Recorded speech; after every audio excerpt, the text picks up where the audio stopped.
Il y a un an, la campagne poitevine s'est retrouvée au centre de toutes les attentions.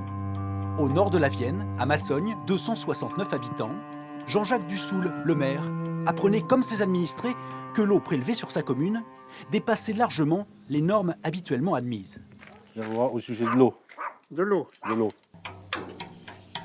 Jean-Pierre Gatelier, lui, a décidé de ne plus boire l'eau de son robinet.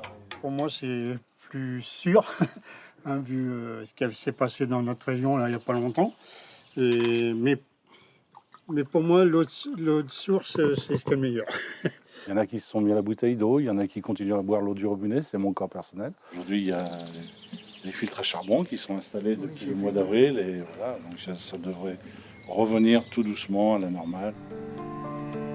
Au cœur de cette affaire, l'eau de consommation et le chlorothalonil, un fongicide agricole interdit depuis 2020, ou plus précisément un de ces résidus potentiellement cancérigènes, que l'on a retrouvé dans des teneurs dépassant la limite qualité et parfois même la norme sanitaire. Pour en savoir plus, direction ce laboratoire du CNRS de l'Université de Poitiers. Jérôme Labanowski y étudie les polluants dans l'eau et connaît bien le chlorothalonil. Avec les différents processus physiques, chimiques et biologiques, cette substance active se dégrade, se décompose et elle génère beaucoup de sous-produits. Et ces sous-produits, une fois qu'ils sont dans le sol, ils peuvent être entraînés vers les eaux souterraines ou on dit lessivés, ruisselés vers les eaux de surface. Et effectivement, donc on les retrouve dans nos ressources. Cette molécule est donc bien présente dans les nappes phréatiques. Une situation qui a contraint en septembre dernier la préfecture à prendre un arrêté autorisant le dépassement des seuils de qualité. Un sujet que le préfet n'a pas souhaité aborder avec nous. Tout comme Hauts-de-Vienne, qui dit ne plus vouloir communiquer. À Poitiers, l'Agence régionale de santé suit les données relevées dans chaque captage du département. Aujourd'hui encore, certaines teneurs élevées obligent le distributeur à s'adapter. Il s'avère en fait qu'on a deux captages qui sont très pollués, qui sont entre 3 et 4 microgrammes par litre, mais qui viennent être dilués avec un forage qui est moins contaminé. Et cette dilution permet d'avoir une eau qui est autour de 2,2 microgrammes par litre et donc qui peut être consommée. Le 2,6, le 0,5 et le 3,5, ils prennent l'eau des trois forages, ils les mélangent, ils sortent une eau qui est conforme. En mélangeant plusieurs captages par endroit, l'eau est restée en dessous de 3 microgrammes par litre. Considérée comme non potable, elle peut toutefois donc être distribuée aux usagers. On a une valeur qui est fixée, qui a été fixée par le Haut Conseil de santé publique, qui a été définie à 3 microgrammes par litre, qui est en fait une valeur transitoire.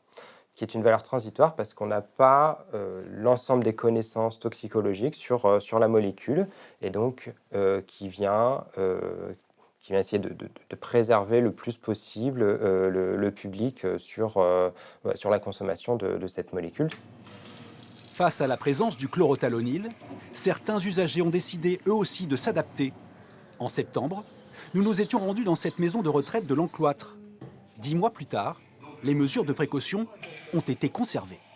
On a donc ce système de filtration et on est passé sur une gamme de cartouches encore plus filtrantes que la précédente en fin d'année dernière et au moment où il y a eu ce problème de contamination de l'eau.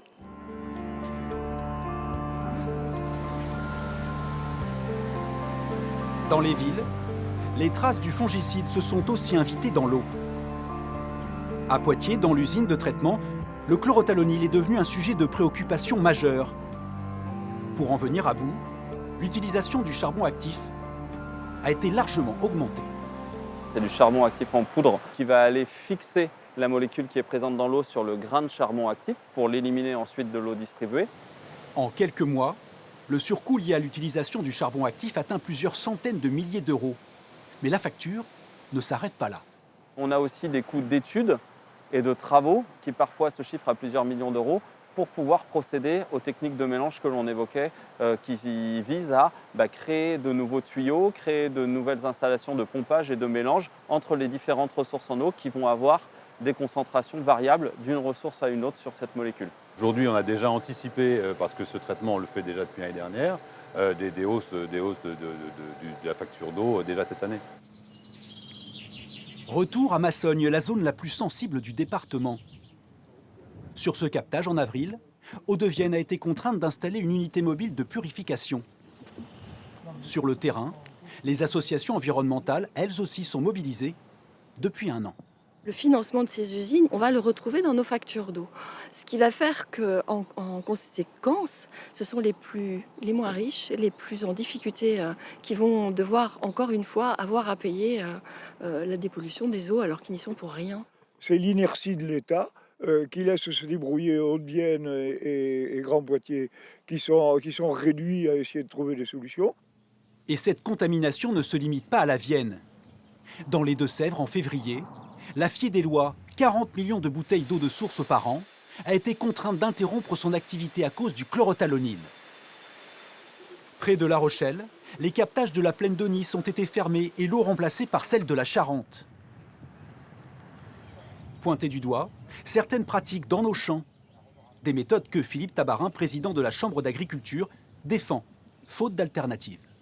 Pour avoir une production saine, des produits sains, il nous faut des médicaments pour les plantes, donc il nous faut des produits qui correspondent à toutes ces maladies. Et tant qu'il n'y a pas de solution, on ne peut pas les supprimer comme ça du jour au lendemain. Et de toute façon, les produits qui sont autorisés aujourd'hui ont été homologués et normalement, ils sont considérés comme sains pour l'alimentation. Mercredi, l'ANSES a dévoilé les résultats d'un an d'études où une trentaine de scientifiques ont travaillé sur la toxicité du résidu du chlorothalonil. Verdict, la limite de qualité est relevée de 0,1 à 0,9 microgrammes par litre. Une eau considérée avant comme non potable pourra le devenir plus facilement. Peut-être rendue moins visible, les traces du fongicide ne devraient pas disparaître pour autant.